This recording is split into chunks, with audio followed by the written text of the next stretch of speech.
रांची के धुरुआ थाने में बीजेपी नेताओं से पूछताछ खत्म हो गई है और इस वक्त हमारे साथ धुरुआ थाना प्रभारी हैं। कितने देर तक चली है पूछताछ?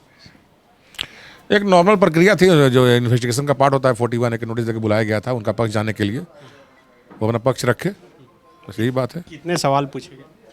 अब कितनी बात इसको तो बताने का ये चीज़ नहीं है, ये इन्वेस्टिगेशन का पार्ट है, वो तो बाद में डायरी में आता है, कोर्ट में जाता है, इसको हम बता नहीं सकते हैं अभी। तो इससे आगे की क्या प्रक्रिया है? अब प्रक्रिया और कुछ लोगों से भी बाद में पूछताछ हो सकती है, जिसका भी नाम आया है।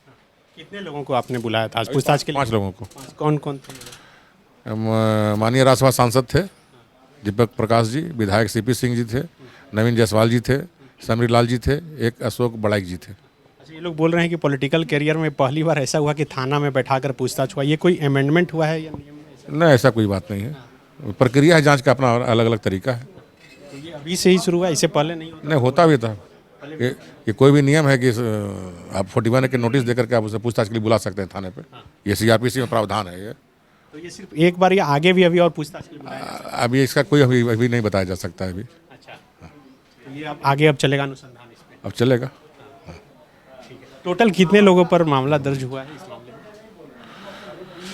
अभी तो 41 का नेम्ड FIR है, बाकी कुछ लोगों का नाम जो आया है जिनको पूछताछ के लिए बुलाया गया था। अच्छा, ये जो बाद में जोड़ने वाला था उन्हीं से सिर्फ पूछताछ? हाँ ठीक, उन्हीं लोगों से पूछताछ की। बिल्कुल, ये देखिए धुरुआ थाना प्रभारी हैं बिमल नंदन सिन्हा, और वही पूछताछ किए थे और पूछताछ के बाद उन्होंने जानकारी दी, बताया कि क्या कुछ जो सवाल हैं वो पूछे गए।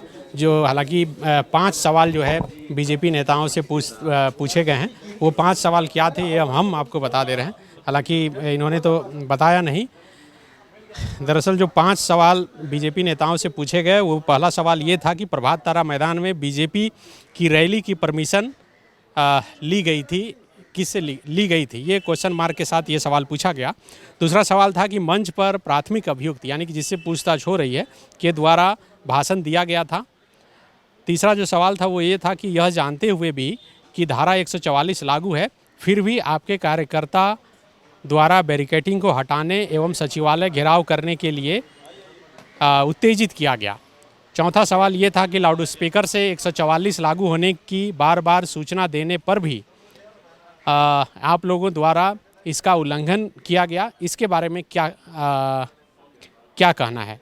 पांचवा सवाल ये था कि बैरिकेडिंग के दौरान भीड़ को उकसाने का प्रयास किया गया, इसमें क्या कहना है। तो ये 5 सवाल जो है बीजेपी के नेताओं से पूछा गया, जिसमें जो 5 लोगों को आज पूछताछ के लिए बुलाया गया था, जिसमें बीजेपी के प्रदेश अध्यक्ष और राज्यसभा सांसद दीपक प्रकाश, रांची से बीजेपी के विधायक सीपी सिंह, हटिया के विधायक नवीन जायसवाल और कांके के विधायक समरी लाल के साथ साथ अशोक बड़ाइक जो बीजेपी के नेता हैं, उनसे पूछताछ हुई है। करीब आधे घंटे तक रांची के इस धुरुआ थाने में उनसे पूछताछ हुई है। अब जैसा कि थाना प्रभारी ने बताया कि आगे इस मामले में अनुसंधान होगा और उसके बाद जो कुछ भी आगे कार्रवाई संभव हो सकती है वो इस मामले में हो सकता है। लेकिन पूछताछ के बाद जब दीपक प्रकाश बाहर निकले तो उन्होंने कहा कि वो यह सोच कर आए थे कि वह गिरफ्तारी ही देंगे, क्योंकि गिरफ्तारी से और ये कानूनी जो प्रक्रिया है उससे वो डरने वाले नहीं हैं, कानून का सम्मान करते हैं। और यही वजह है कि जो तय समय था 22 अप्रैल को 11 बजे तक, यानी कि आज के दिन 11 बजे उनको पूछताछ के लिए बुलाया गया था, वो 11 बजे के बाद ठीक धुरुआ थाना पहुंच गए थे। शुक्रिया। बायोम जो है मेडिकल प्रिपरेशन का एकमात्र संस्थान, जहां है complete digital classrooms, video lectures, student tracking system, library facility and 100% result oriented rankers batch. Biome Hinoo एवं नगरा टोली, रांची।